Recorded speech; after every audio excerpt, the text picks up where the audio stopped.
കുടുംബജീവിതത്തിന്റെ ഏതവസ്ഥയിലായാലും പങ്കാളികളിൽ ഒരാൾ സംസാരിച്ചുകൊണ്ടിരിക്കുമ്പോൾ അടുത്ത ആളെ സംസാരിക്കാൻ അനുവദിക്കാതിരിക്കുക എന്ന് പറയുന്നത് ഒരു ക്രൂരതയാണ്. അനാമികയെ പറയാനുള്ളത് മുഴുവനും പറയിച്ചില്ല എന്ന് രഞ്ജിത്ത് പറഞ്ഞില്ലേ? തെറ്റാണത്. പറയാനുള്ളത് എന്തു ആവട്ടെ, അത് പറയട്ടെ എന്ന് കരുതണം. പകരം അവൾ എന്നെക്കാളും കുറഞ്ഞവളാണെന്നുള്ള തോന്നൽ അവൾക്ക് ഉണ്ടാക്കിയാൽ അവളുടെ നാവ് സ്വയം അടങ്ങിപ്പോവും. അങ്ങനെയൊന്നും കരുതിയിട്ടല്ല മൈഥിലി. ഞാൻ നിൽക്കുന്ന അവസ്ഥ തനിക്ക് അറിയാഞ്ഞിട്ട. എന്റെ കൈയും ബാങ്ക് ബാലൻസും ഒക്കെ ശൂന്യമാ. ഉണ്ടായിരുന്ന ജോലിയും പോയി. തോറ്റു നിൽക്കുന്ന ഒരാൾക്ക് ചില അസ്വസ്ഥതകളൊക്കെ ഉണ്ടാവില്ലേ? അത് എന്നെക്കാൾ മനസ്സിലാക്കേണ്ടത് അവളല്ലേ? രഞ്ജിത്ത്, ജോലിയില്ല, ശമ്പളമില്ല എന്നൊക്കെ പറയുന്നത് താൽക്കാലികമായ കാര്യങ്ങളാണ്. അതിന്റെ പേരില് കുടുംബത്തിൽ ബഹളം ഉണ്ടാക്കരുത്. കുടുംബം താൽക്കാലികമല്ല. വാക്കായാലും പ്രവൃത്തിയായാലും ഉണ്ടാക്കുന്ന മുറിവുകൾ അവിടെ തന്നെ കിടക്കും. അത് വീണ്ടും പഴുത്ത് നമ്മളെ വേദനിപ്പിക്കും. താൻ എൻ്റെ കൂടെ ക്യാബിനിലേക്ക് വരുന്നോ? ഒരു ചായ കുടിക്കാം. വേണ്ട, എനിക്കൊന്നും വേണ്ട. ഞാൻ ഇവിടെ ഇരുന്നോളാം. ഓക്കെ, എനിക്കൊന്ന് റൗണ്ട്സിന് പോണം. തിരിച്ചു വന്നിട്ട് കണ്ടോളാം. ഓക്കെ.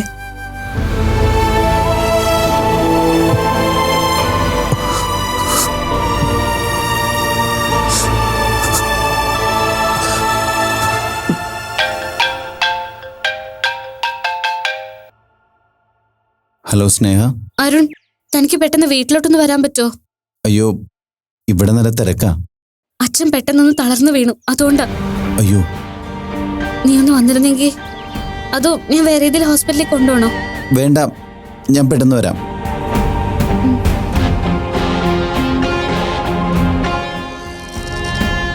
മാഡം, സ്നേഹ വിളിച്ചിരുന്നു. അവളുടെ അച്ഛനെന്തോ തളർന്നു വീണു. എന്നോട് അവിടം വരെ ഒന്ന് ചെല്ലുമെന്ന് ചോദിച്ചു. എന്താ പറ്റിയ പെട്ടെന്ന്? അറിയില്ല മാം. നീ ഒരു കാര്യം ചെയ്യ്, പെട്ടെന്ന് പോയിട്ട് വാ. അവിടെ ചെന്നിട്ട് കണ്ടീഷൻ നോക്കിയിട്ട് എന്നെ ഒന്ന് വിളിക്കണം. കൂടുതൽ എന്തെങ്കിലും ബുദ്ധിമുട്ടുണ്ടെങ്കിൽ ഇങ്ങോട്ട് വാ. ശരി മാം.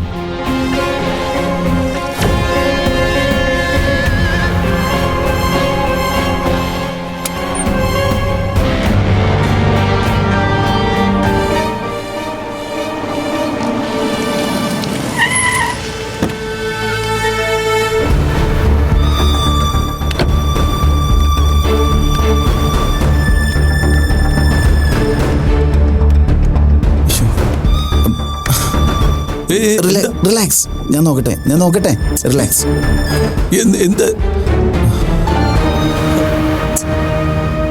എന്താണോ ഇത്? അച്ഛ പ്ലീസ്. അച്ഛൻ ഉറക്കൊഴിയോ മെന്റൽ സ്ട്രെയിൻ എന്തെങ്കിലും ഉണ്ടായോ ഇന്നലെ? ഇല്ല. അച്ഛൻ ബിപിക്ക് മരുന്ന് കഴിക്കുന്നുണ്ടോ? ഇല്ലടോ, എനിക്കിതൊരു അത്ര അസുഖങ്ങളൊന്നും ഇല്ല. നോക്കിയിട്ടൊന്നും കാണുന്നില്ല.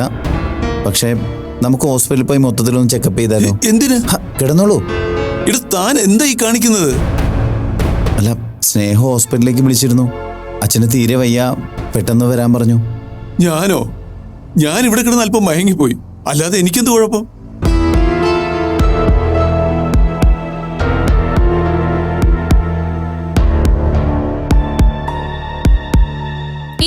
Call, 13 message. ഇതെല്ലാം സാർ അവോയ്ഡ് ചെയ്തു. എന്നാ പിന്നെ ഒന്ന് വരുത്തിയേക്കാന്ന് ഞാനും കരുതി. മെസ്സേജും കോളൊന്നും നോക്കാത്തേ എനിക്കവിടെ ജോലിയുള്ളതുകൊണ്ടാ. താൻ എന്തീ കാണിക്കുന്നത്? എനിക്ക് മാഡത്തോട് കള്ളം പറയേണ്ടി വന്നു. ഇവിടെ വന്ന് അച്ഛനെ നോക്കിയിട്ട് മാഡത്തെ വിളിക്കാൻ പറഞ്ഞേക്കുവാ. സോറി. എന്ത് സോറി? മാഡത്തിന് വളരെ വേണ്ടപ്പെട്ട ഒരു പേഷ്യന്റ് വെരി സീരിയസ് ആയിട്ട് ഹോസ്പിറ്റലിൽ കിടക്കുവാ. ആ നേരത്തെ അവളുടെ ഒരു കളി. ഞാൻ ഇറങ്ങുവാ. അല്ല മോനെ, ഡ്യൂട്ടിയിൽ ഞാൻ വിട്ടുവീഴ്ചയൊന്നും കാണിക്കാറില്ല. Don't repeat it. എന്തൊക്കെയാ നീ കാണിക്കുന്നത്? നാളെ ഞാൻ മരിച്ചുപോയെന്ന് വിളിച്ചു പറയാൻ നീ മടിക്കില്ലല്ലോ. അതൊക്കെ കുറച്ച് കാര്യമായ അത്യാവശ്യം വരുമ്പോഴേ പറയും. ആ ചെറുക്കനാണെ ഹോസ്പിറ്റലിൽ ചെന്ന എന്നെ കുറിച്ച് ഒരു വിചാരമില്ല. പിന്നെ ഞാൻ എന്ത് ചെയ്യാനാ? നീ ഒരു ഡോക്ടറാണ്. മര്യാദക്ക് ഏതെങ്കിലും ഹോസ്പിറ്റലിൽ കയറാൻ പറഞ്ഞ കേറില്ല. പക്ഷേ ജോലി എടുക്കുന്നവനെ അത് ചെയ്യാൻ സമ്മതിച്ചൂടെ? ആ മതി. ഇനി അത് പറഞ്ഞ് വല്ലതാക്കൊന്നും വേണ്ട. ഇനി അവൻ ചെയ്ത് മാഡത്തിനോട് പറയുമെന്തോ. പറയട്ടെ. എന്നോട് ഈ പറഞ്ഞ പോലെ നീ മാഡത്തിനോട് ചെന്ന് പറയണം. നന്നായി. ആശുപത്രിയിലെ പുലിയാ. എന്നെ കടിച്ചു കൊല്ലാതിരുന്നാ കൊള്ളാം. ഓ, അങ്ങനെ ഒരു കാര്യമുണ്ടെങ്കിൽ മരിക്കുന്നതിന് മുമ്പ് എനിക്കത് കണ്ടാ മതി.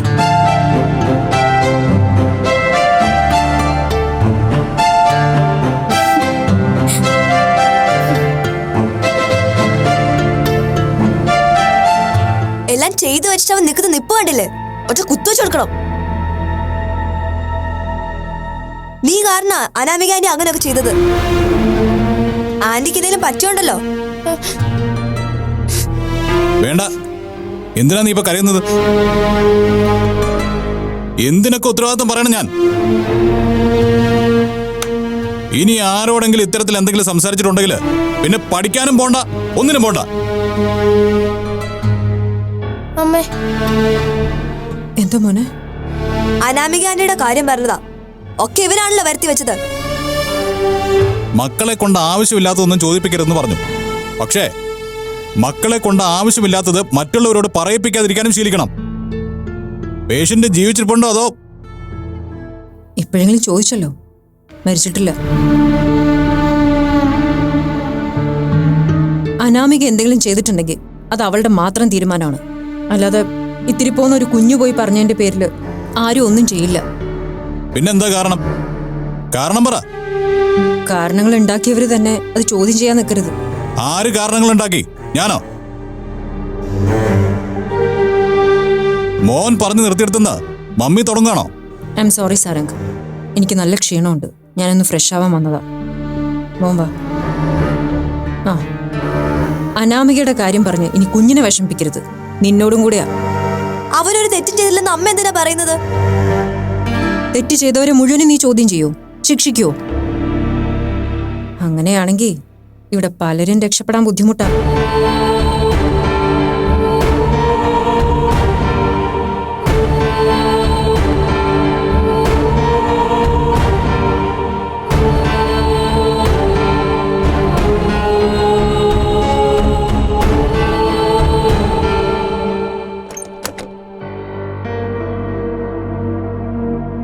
രഞ്ജിത്ത്, ഒന്നുകൊണ്ട് വിഷമിക്കണ്ട കേട്ടോ. നിങ്ങളുടെ വൈഫിന്റെ കാര്യത്തിൽ പോസിബിളായ എല്ലാ കാര്യവും ഈ ഹോസ്പിറ്റലിൽ ചെയ്യും. മൈഥിലി മാമിന്റെ ഏറ്റവും വേണ്ടപ്പെട്ട ആളുകളല്ലേ നിങ്ങൾ? Thank you. ഐ തിങ്ക് അധികം വൈകാതെ അനാമിക ബോധത്തിലേക്ക് തിരിച്ചു വരും. താങ്കൾക്ക് അവരോട് സംസാരിക്കാൻ പറ്റും. Thank you doctor. തീർത്തും താങ്കളുടെ പേഴ്സണലായ ഒരു മാറ്ററാണ്. എങ്കിലും ഇങ്ങനൊരു ആത്മഹത്യാ ശ്രമത്തിന് എന്താ കാരണം? മിഡിൽ ക്ലാസിന്റെ ഇടയ്ക്ക് ഈ സൂയിസൈഡ് ടെൻഡൻസി കൂടി വരുന്നു എന്നൊരു റിപ്പോർട്ടുണ്ട്. ഒരു പരിധിവരെ സത്യമാണ്, പലതരം സ്ട്രെസ്സുകളല്ലേ. പക്ഷെ ഇതില് സാരംഗിന് എന്തെങ്കിലും ഇൻവോൾവ്മെന്റ് ഉണ്ടോ? അയ്യോ, ഐ ആം സോറി. നിങ്ങളുടെ പഴയ സൗഹൃദങ്ങളും കാര്യങ്ങളും ഒക്കെ എനിക്ക് നന്നായിട്ട് അറിയാവുന്നതുകൊണ്ടാണ്. വേറൊന്നുമല്ല രഞ്ജിത്ത്, എപ്പോഴും മനുഷ്യർ തമ്മിലുണ്ടാവുന്ന ബന്ധങ്ങൾ സാഹചര്യത്തിന്റെ ഒരു സൃഷ്ടിയാണല്ലോ. നിങ്ങൾ തമ്മിൽ സ്ഥിരമായിട്ട് എന്തെങ്കിലും പ്രശ്നങ്ങൾ ഉണ്ടാവുകയോ രഞ്ജിത്തിന്റെ ഭാഗത്തുനിന്ന് ഏതെങ്കിലും രീതിയിലുള്ള ഡൗട്ട്സോ മറ്റോ? സർ പ്ലീസ്, ഞാൻ ഇതൊന്നും വിശദീകരിക്കാവുന്ന അവസ്ഥയിലല്ല. ആ, ഐ നോ. പക്ഷേ തന്നെ പോലൊരാള് ഇത്തരത്തിലൊരു സങ്കടത്തിൽ ഇരിക്കുമ്പോ സ്വാഭാവികമായിട്ട് ചോദിച്ചു പോകുന്നതാണ്. സാരംഗുമായിട്ട് നിങ്ങളുടെ ഫാമിലി റിലേഷനിൽ എന്തെങ്കിലും പ്രോബ്ലംസ്? രഞ്ജിത്ത്, നിങ്ങളെ ഡോക്ടർ മൈഥിലി വിളിക്കുന്നുണ്ട്.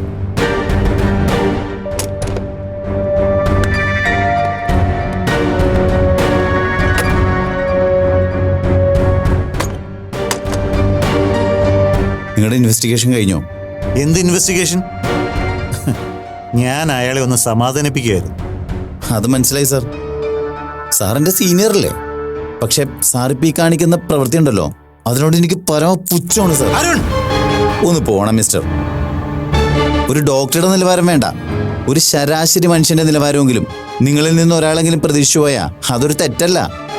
കഷ്ടമുണ്ട് സാർ. ICU കിടക്കുന്ന ഭാര്യയ്ക്ക് ബോധം വീണോന്നറിയാൻ ആകാംക്ഷയോടെ ഇരിക്കുന്ന ആ മനുഷ്യനോട് അവരുടെ അവൈധകതകൾ ചെകഞ്ഞെടുക്കാനുള്ള സാറിന്റെ മനസ്സുണ്ടല്ലോ, ഇതിനൊക്കെ വല്ല നെറുകേട് ആരും കാണിക്കില്ല.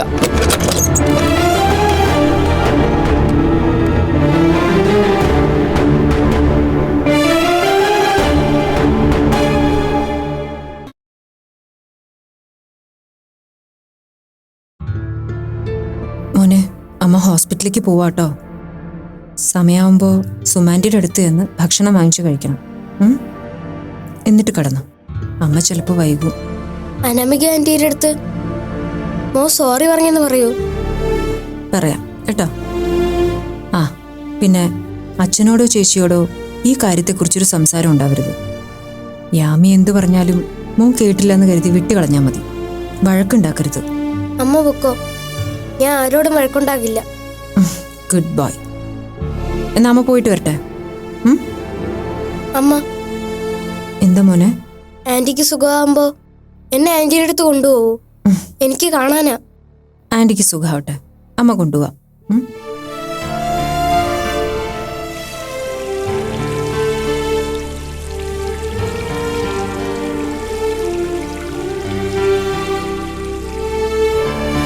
സുമ. ആ എന്താ മേഡം? മോന് സമയത്ത് ഭക്ഷണം കൊടുക്കണം. ആ റൂമിൽ പോയി കിടന്ന് അവൻ ഉറങ്ങിപ്പോവും. എന്തായാലും ചെന്ന് വിളിച്ചുണർത്തണം. ആ സാരംഗ്, എനിക്ക് ഹോസ്പിറ്റലിലേക്ക് തിരിച്ചു പോകണം. അനാമികയുടെ കണ്ടീഷൻ ഓക്കെ ആയിട്ടില്ല. ഞാൻ ചിലപ്പോൾ ലേറ്റ് ആവും.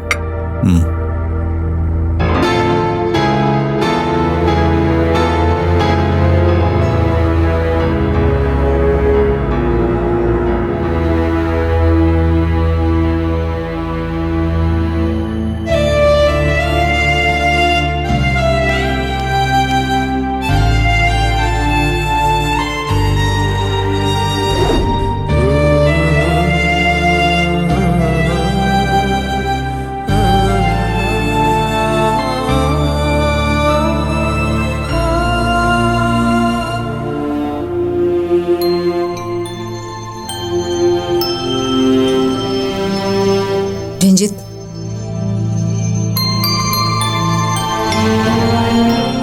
രഞ്ജിത്ത് എന്തെങ്കിലും കഴിച്ചിരുന്നോ?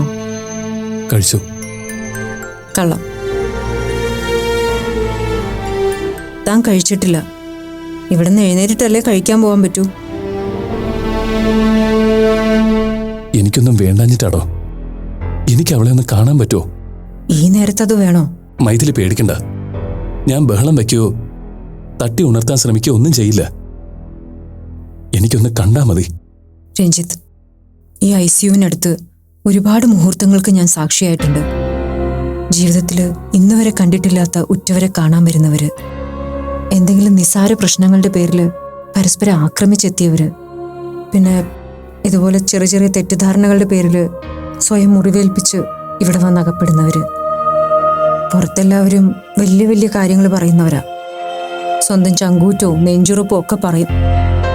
പക്ഷേ ഈ വാതിലിനപ്പുറത്ത് വേറൊരു ലോകമുണ്ട്.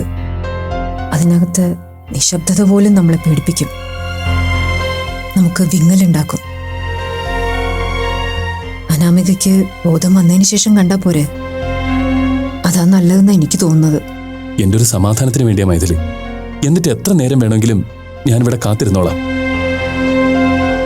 ഞാൻ ഇവിടെ ഇരുന്ന് കുറ്റബോധം കൊണ്ട് നീറുക. വന്നിരുന്ന് കണ്ണടച്ച് സുഖമായിട്ട് ഉറങ്ങാനൊന്നുമല്ല. ഉള്ളിന്റെ ഉള്ളിലെ പൊള്ളല് അതൊന്നും മാറി കിട്ടാൻ വേണ്ടിയിട്ടാ. താൻ വാ. ഇനി തന്നോടൊന്നും പറഞ്ഞിട്ട് കാര്യമില്ല.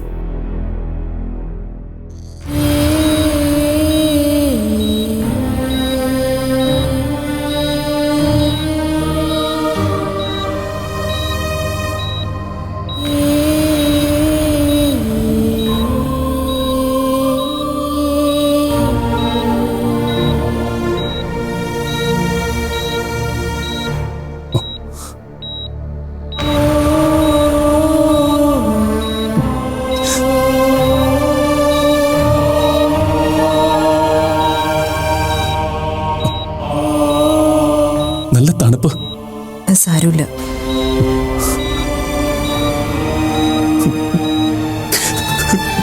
Anamika, I am sorry,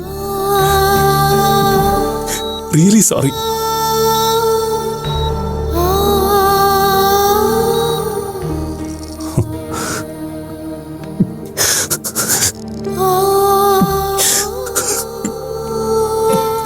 Ranjith, are you okay? ഇതുകൊണ്ടാണ് ഞാൻ പറഞ്ഞത്. സാരമില്ല. ഞാൻ ഇതുവരെ അവളെ ഈ രീതിയിൽ കണ്ടിട്ടില്ല. നല്ല ഉറക്കത്തിലാണെങ്കിലും എന്റെ കാൽപെരുമാറ്റത്തിന് ചാടി എഴുന്നേൽക്കും അവള്. അങ്ങനെയാ.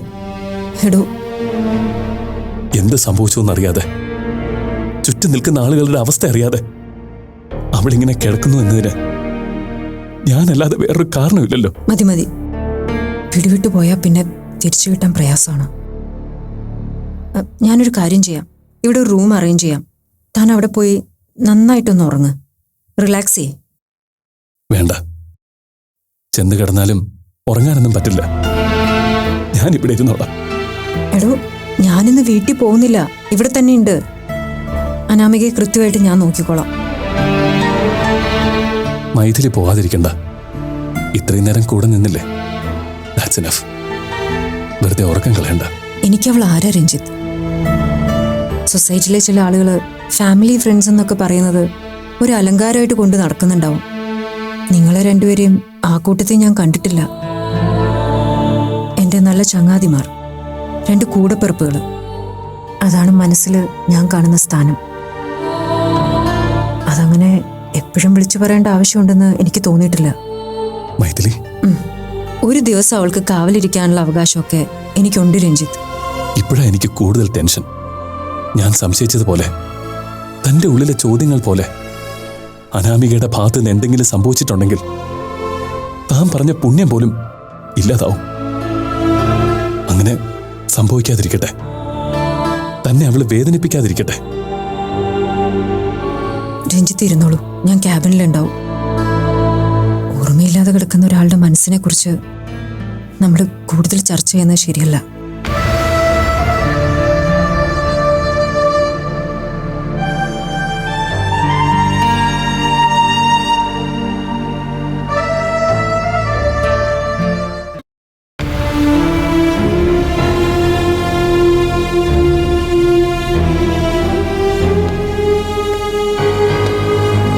മാഡം, ഇന്ന് പോകുന്നില്ലെന്ന് വെച്ചോ? പോവായിരുന്നില്ലേ? ഞാൻ വേണമെങ്കിൽ മോർണിംഗ് വരെ ഇരിക്കായിരുന്നു. വേണ്ട, അരുൺ പോയിക്കോളൂ. ഫ്ലാസ്കിൽ കാപ്പി ഉണ്ടോ? ഇല്ലെങ്കിൽ മേടിക്കാൻ പറയാം. വേണ്ട, പോയിക്കോളൂ. അരുൺ, കുറച്ചു മുമ്പ് ആ കുട്ടി എന്നെ വിളിച്ചിരുന്നു, സ്നേഹ. എന്താ മാം? അവള് വെറുതെ വിളിച്ചതാന്ന്. പിന്നെ ഒരു വലിയ കാര്യം പറയുന്ന പോലെ അച്ഛനെ സുഖമില്ലാന്ന് പറഞ്ഞ് അരുണിനെ വീട്ടിലേക്ക് വിളിപ്പിച്ച കാര്യവും പറഞ്ഞു. അവൾ എന്തൊക്കെ കാണിച്ചു കൂട്ടുന്നത്? മനസ്സിലാവുന്ന ഭാഷയിൽ എനിക്ക് ചിലത് പറയേണ്ടി വന്നു. കുട്ടിക്കളി കളിക്കാവുന്ന പ്രായമല്ല, അതിനു പറ്റിയ പ്രൊഫഷനും അല്ല. സോ കുറച്ചുകൂടി മെച്യൂർഡായിട്ട് ആ കുട്ടിക്ക് പെരുമാറാം. എപ്പോഴും ആളുകൾ തമാശ കേൾക്കാൻ കൊതിക്കില്ലല്ലോ. I am sorry ma'am. അതിന് അരുൺ എന്നോട് സോറിയൊന്നും പറയണ്ട. സ്നേഹ ചിലപ്പോ വിഷമം പറയുമായിരിക്കും. എൻ്റെ പ്രയോറിറ്റി, എൻ്റെ കൺസേൺ, അതൊക്കെ എന്താണെന്ന് സ്നേഹയ്ക്കൊന്ന് പറഞ്ഞു കൊടുത്താൽ കൊള്ളാം. ബാക്കിയെല്ലാം എനിക്കിഷ്ടമാണ്. ഓക്കെ, ഞാൻ പറഞ്ഞോളാം. ശരി മാം.